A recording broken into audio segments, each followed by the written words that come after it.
that's the physics problem. Yeah. How much do the 15-pound barbells weigh underwater? And does it vary depending on Your angle with normal. your angle with normal and with how deep the water is? So take that, Mr. Platt. You that are going to take this physics problem seriously, if you think that the dimension matters, here's the side of these puppies. There you go. And there's 2 of them. 15 pounds each, right? Yep. Cool. That was a physics problem, and I gave a little jab to Mr. Platt. We're buddies, so that was a friendly jab there. I'm always trying to make things sort of like we had in the class in some other way. Like Elliot's working on getting the B-Day program working so we can see whose birthday it is, and you'll see that on Discord. The other thing that I thought of was there's oftentimes, especially on a test day, people are doing physics problems in my class, practicing for the test or just because they're interested. And that's why I did that segment on, hey, there's a problem. So if you're interested in that, try it, figure it out, and I'll tell the world what you figured out. The other thing is I want to add a new segment where, if you remember back when I was in the waiting room in the hospital to get my bag removed, I said we were going to evolve. And what I meant was I was hoping that there would be less of me and more of you. And that's happening. And I'm very excited about that. And I think this episode shows that, like the intro from your Zeke, which I haven't talked about yet, but now you know. She gave us that. And what I want to add here is like sort of like a sports segment on the news, because after the last video where we talked about folding at home, we have a new person contributing to that. And I don't know what their name is, but they show up on the screen. And if you want recognition, tell me, and I will happily announce it to our viewers. But the one thing I can report related to a number is what our latest points are. And it's 429,070.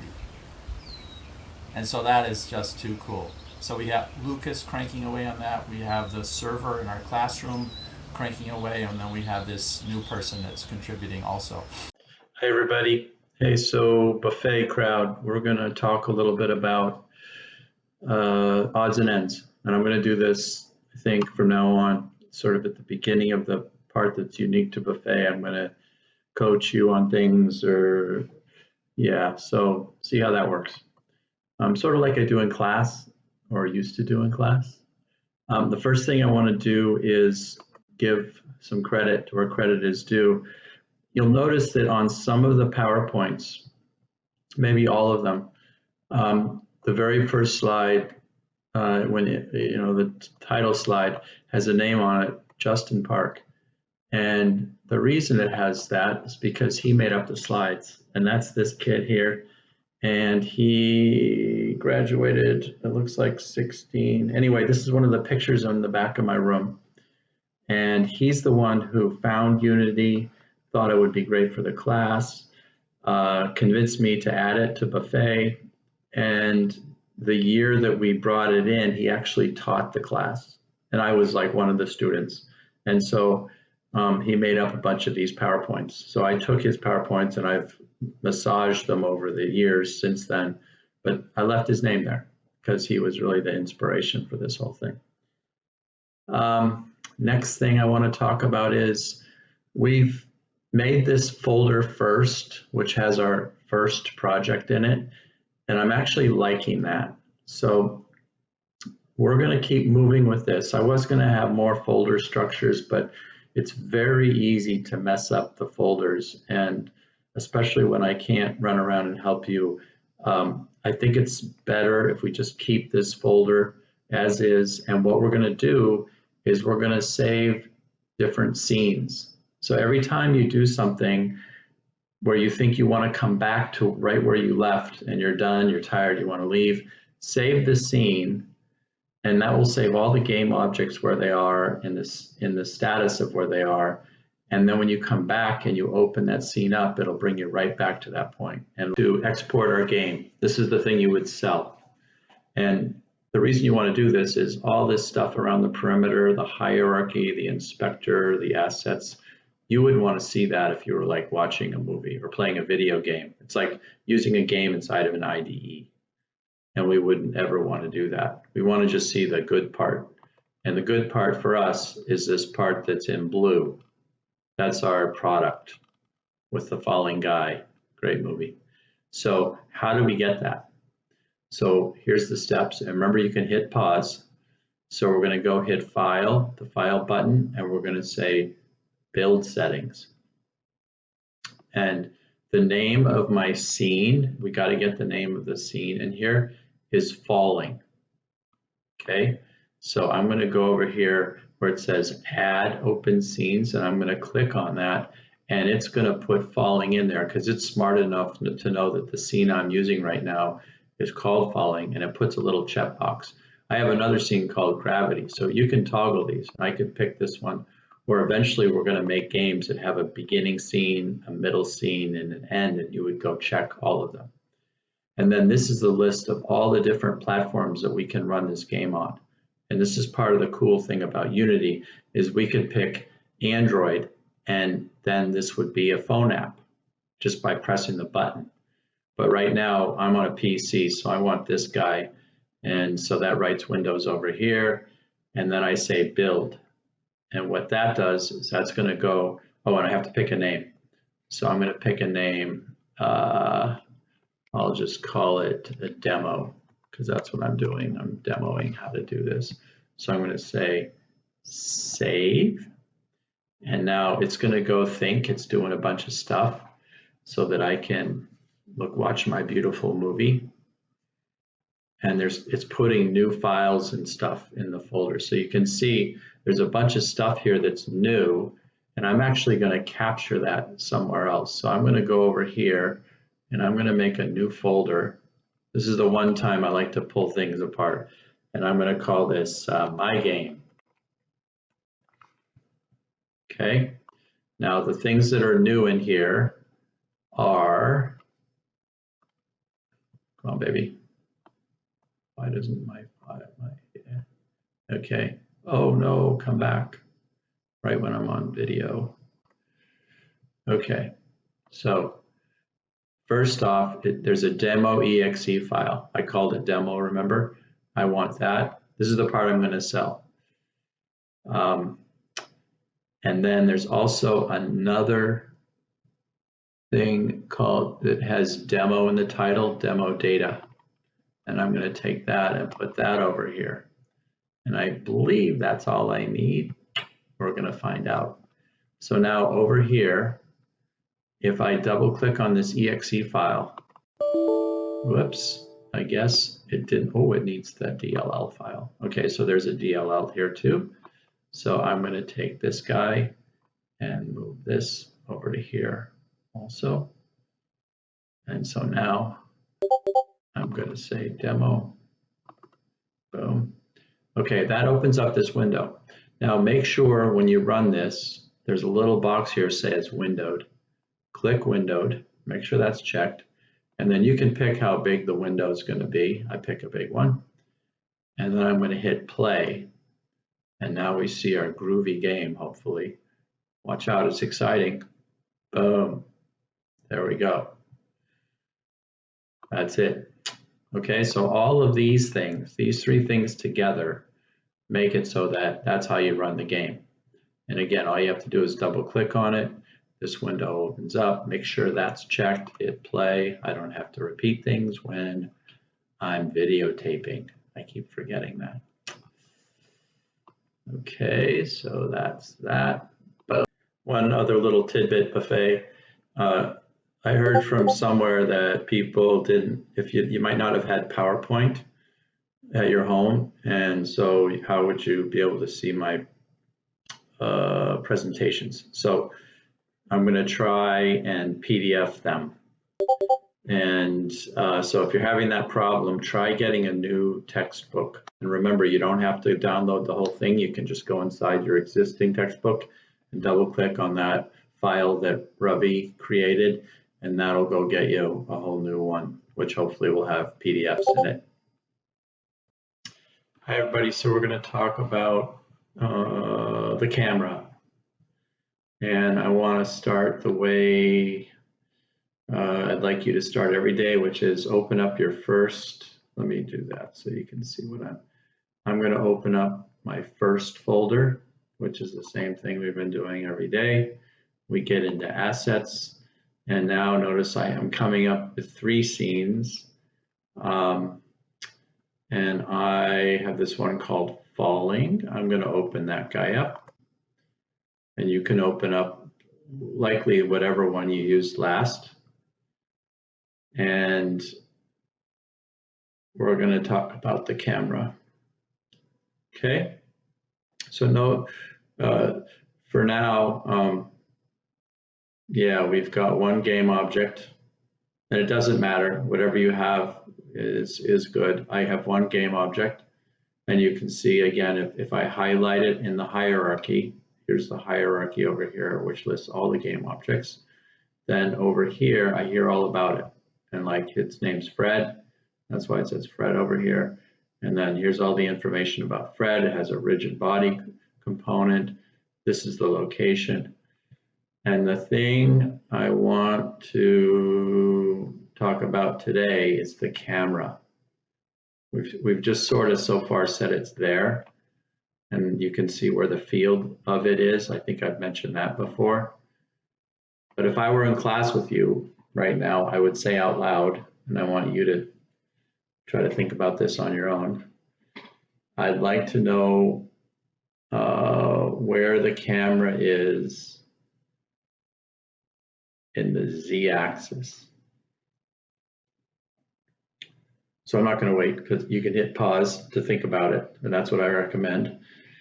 And let's talk about z. Okay, so this is x, this is y, and again, notice I've highlighted the camera, which means everything over here is about the camera, and z is out of the plane of the PC. So it's imagine there was an arrow sitting right on the top of the screen pointing out at your nose. That's the z-axis. And so what this is telling us is that the camera is, oops, I just changed it, but nominally in the default position is at -10. Okay, so what does that mean? That's what I want to talk about.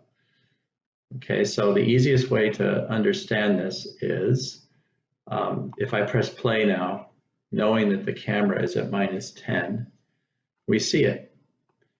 And I want to show you what that means. So I've got a camera here, an old one, okay? And so let's just say this is -10, and I'm gonna have a picture. Here's a picture, that's Jackson Browne. He's one of my favorite singers. And so if he were this guy, he would be falling. And that's what we just saw. And this is at -10. Okay, so what I'm gonna do now is I'm first gonna do it in Unity. I'm gonna go to Fred, and I'm gonna change Fred's Z position to be -11. Okay, and then I'm gonna show you what that means. You have to look at me again, sorry about that. So here's our camera, and this is at -10. And now I'm gonna have Jackson, and the camera's looking this way. So my picture though is at -11. So when the picture falls, the camera doesn't see it. Oh no. So we're gonna go back here, and when I press play and I watch my movie, you don't see anything. And it's because the picture's behind the camera. Okay, so that's the big news. If I were to add a second game object, like how about a buffoon? I'll go add up. Okay, now we have a buffoon, and let's put these things like, so they're like, Yeah. Buffoon, you're gonna go over here. There we go. So now we've got the camera, and we're talking about the z-axis. That's the big news for this lesson, the z-axis. The camera's at -10. Fred is at -11, but we're gonna bring Fred back. So let's put him at -5 in z. Notice we're looking at the position of that. And then Buffoon, its z position is 0. So here's our camera.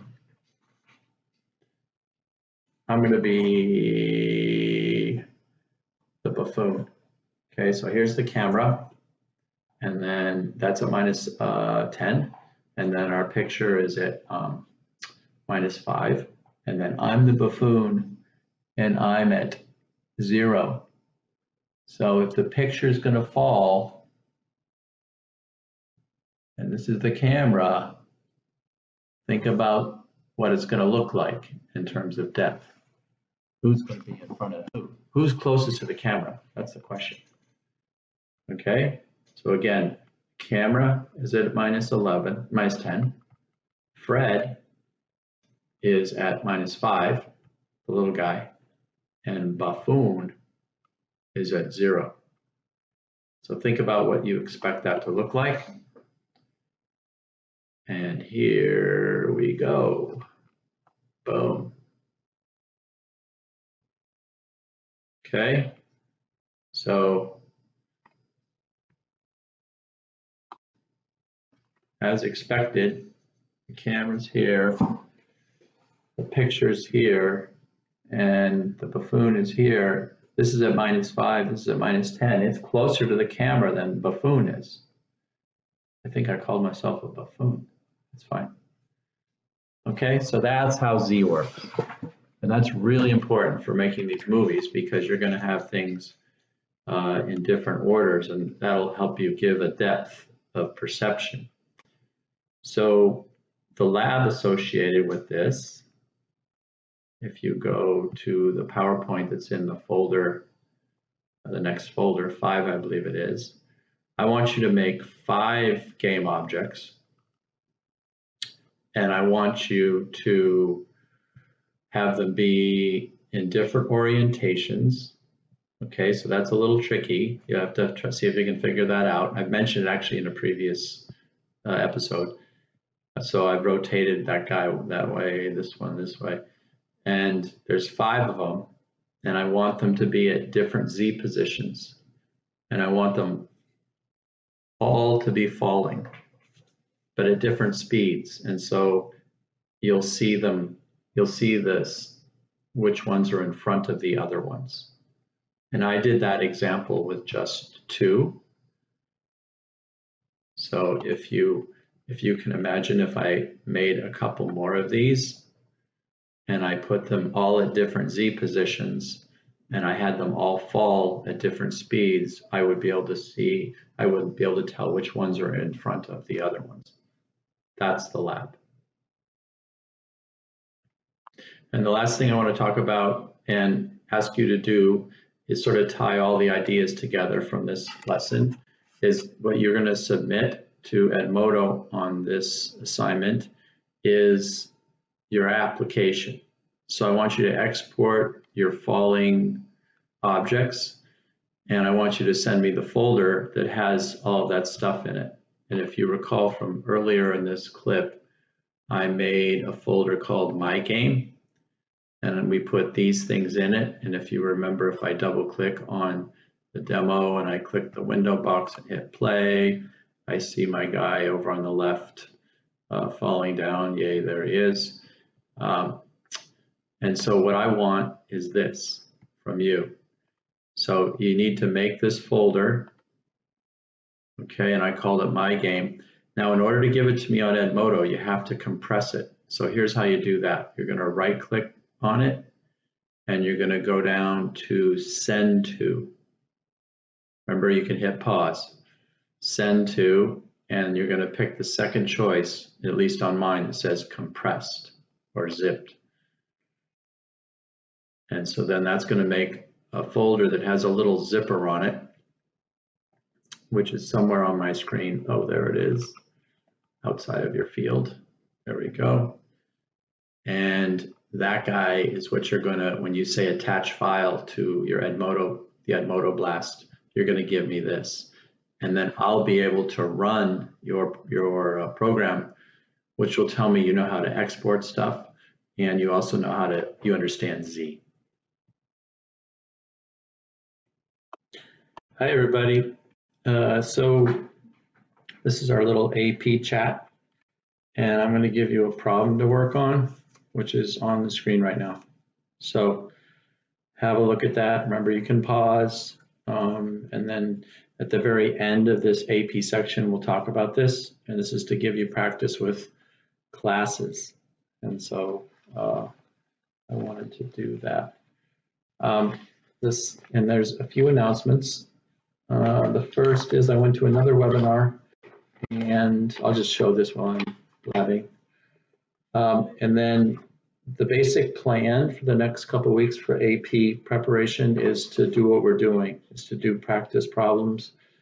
And then on the 28th, they're going to send out a bunch of information about the test, and there's going to be a simulation of it so you can actually practice doing it. There's going to be a video. There's going to be slides that I'm going to present to you. These are all things AP College Board is going to give to me. So that'll be on the 28th. What did I learn? The first thing, one important thing they said was, this is in my opinion, is that you'll be able to earn a 5 on this test without finishing it. So what does that mean? That means it's probably going to be challenging. So make sure you prepare and I'll say this again, but prepare yourself for when you finish the quiz. If you didn't finish it, try not to beat yourself up, because they are designing it that way.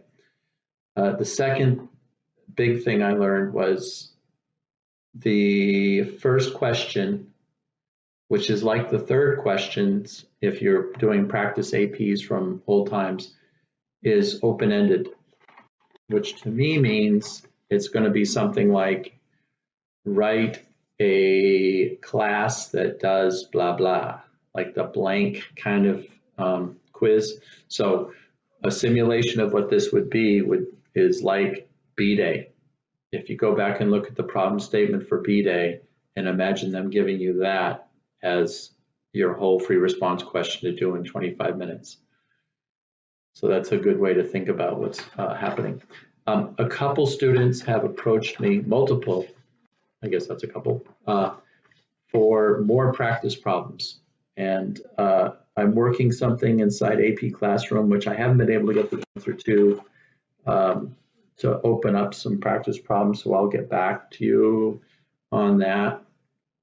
And both issues I'm chasing now have to do with solutions. So a temporary answer to that question is Discord. And I want to show this is a Discord dialogue that happened in the last 24 hours. And it was between Henry was courageous enough to ask a question online, and there were a bunch of super APs. You could see Connor is there, and Vahe is there, and Vahe wrote out some notes, and there's some from Connor, and Henry was the person asking. And so this interchange, in my opinion, was wonderful, absolutely wonderful. So my proposal is to use Discord. So if you've tried to solve a practice problem, I would go to Discord, upload the question in the dialog box. You can do that. So people can help you do that. I've done it a couple times, so it's doable. And then look at the crowd it's there. It's sort of like a pickup basketball game. Like right now, when I look at Discord, you can see Andres is there, Brian Yang, Ethan, Julian, Lucas F., Stuart, and Vikram are all alive and well inside NAC. And so hopefully from that crowd, and I've approached some of them individually, and yes, they're willing to help out. They're not real excited about committing ahead of time, And I have to admit, neither am I, because we're really busy trying to do stuff. But if they're available at a time when you have a question, I would say it's very likely that somebody will help you out. Hi, AP. So the next topic in the module on two-dimensional arrays is mirroring about axis of symmetry in a picture. So I want to talk about that. And this is actually the third lesson here. And I have the PowerPoint open, and the PowerPoint's pretty good. So let me talk about that for a second. As having said that, there's an error. So if we talk about a 2D array here, and the error is this should say vertical. I don't know how to spell vertical. Vertical. I think it's close to that. We have a line of symmetry here, and what we want to do is take, for example, this pixel here that has a 1 in it, and have it mirror about this axis of symmetry, so it's over where the pixel that has the 5 in it is. And you can see that down here. So after the mirroring process is over, the 2D array looks like this. And if we can figure out how to do that, then we can do some terrible things to animals. For example, we behead this swan with that. And basically what we're doing, you can see like the water looks like natural here. It also looks natural here, but if you look close at it, you can see there's a little ripple right here, and then that ripple now is over there because we just took that pixel and put it over there. So that's what we mean by mirroring. So to think about the code that does that, there's a couple things I want to point out. First thing we do is capture the two-dimensional array of pixels. That's what this line does here. And then we have two local variables that are of type pixel, and we just set them to null. And then we get the width, and hopefully you're comfortable with this by now, but if you're not, that's why I'm highlighting it. Don't forget that our two-dimensional array, you can think of it as an array of rows. And we want to know how wide our 2D array is. So that's going to be how long one of those rows is. So this line here where we're saying dot length, we're getting the length of a row array, which is really how many columns there are. And then once we have that, we're going to go through this two-dimensional structure, which means we've got to have a nested for loop. And hopefully you're comfortable with that. And you'll notice that the for loop is going to go through all the rows, which should make sense. We need to go down this whole way here because we have to get all of these over to here. But the columns only need to go halfway through the columns because we don't care about these. In fact, we're clobbering this side with these values. And then one other thing I wanted to point out is this is a nice example of seeing if you understand the idea of references to a memory location. Because left pixel and right pixel are just local variables that are pixel type, but we set them equal to, in this first time through the loop, row is 0, column 0, so 0, 0. So left pixel initially is equal to this guy here with the 1 in it. And it's referring to that memory location that's back here in this two-dimensional array. And then the right pixel is going to be the 0th row and then the column 0. So this is going to be the width minus 1, which is going to be this guy. So these two local variables, left pixel and right pixel, are referring to two pixels inside of this array. And in the last line here, they're changing the right pixel. So it says the right pixel, set the color of it to be whatever the left pixel's color is. And so that's permanently changing this original matrix here, showing that this variable is referring to this place in that matrix. So the assignment for this one is simply to do the same thing, except mirror about the other axis. So here's the product. got this dude's motorcycle, and then we do some terrible things to it by mirroring about a horizontal line. So that's lab number 3 in the 2-dimensional array module. Okay, so here's my super ghetto Elmo, and I'm going to try to talk to you about the answer. So I drew a picture here.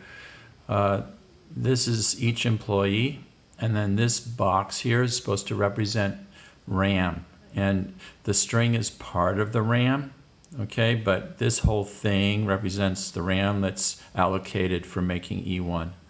So when we make E1, we've got Sam stored in there, and when we make E2, we've got Mustafa. Sounds like the Lion King. And then when we make E3, we copy E1. So when we use the copy, though, if you look at the method, it has a new in it. And the new means it's going to make new memory. So we're making new memory, but the name that's going to go up there is the same as E1. So this is going to have Sam in it. But it's important to appreciate that E3 has its own box here. It doesn't refer up to this one because of the new. And then it says E2 equals E1. Okay, so now we're messing around with names. So E2 formally was looking at this guy, but because it says E2 equals E1, now E2 is referring to this employee. And then when we set the name of E1 to be Mustafa, then Sam goes away and this becomes Mustafa, which means E2 also is called Mustafa. So then when we do the 3 SOPs, the E1 for the name, the private variable for E1 is going to be Mustafa. The private variable for E2 is going to be Mustafa also because it's looking at E1. It's just whatever E1's is. And then E3 is going to be Sam. So that's the output.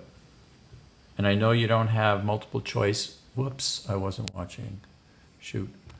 I know you don't have multiple choice on the AP test, but they are going to have, I'm pretty sure the innards of a class is going to be part of your assignment. In fact, they might have you write a class. And so understanding classes and how constructors work and methods is why I chose this. Okay, we're going on a little random walk. Oh, it stopped raining. Yay, imagine that.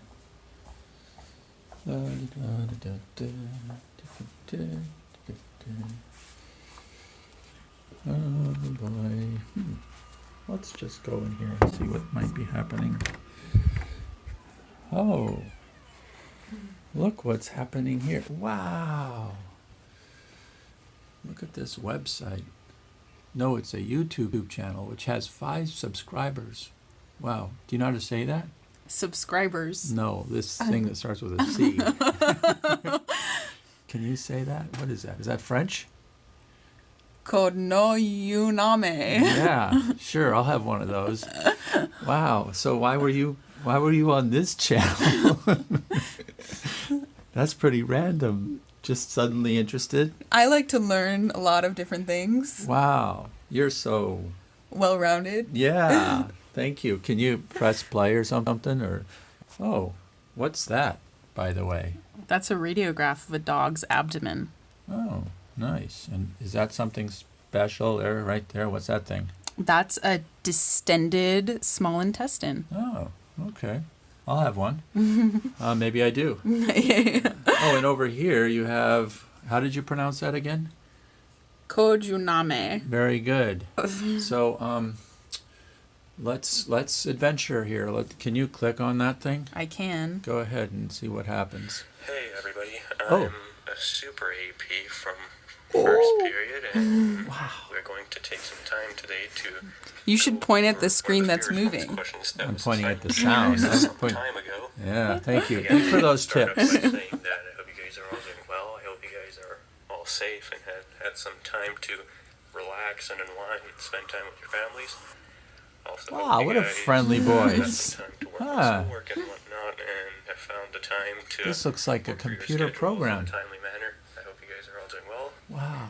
Is this entertaining? So, the goal today Yeah, would it's be super to entertaining. All right, better than an over the severe intestine? response questions Or are you assigned torn? to you guys. I enjoy a 2 comforting medical questions. voice during these trying times. Oh, It all right. primarily covered Good, go topics ahead and that hit you guys pause for a have sec. already learned No, in actually, keep it not going. much great detail, but Thank to a you. certain extent Actually, we're while you're able doing to this, apply it to these why don't problems. you And the goal today will not be a to good necessarily example teach and you something new, and but to subscribe. go over this fear response question Boom. and And remember what we're going to do with that little iron it bell. out to a point where you guys can apply Boom. it pretty comfortably Thank to any you. scenario you find it in. Have a nice day. You too. Jog your memory, though.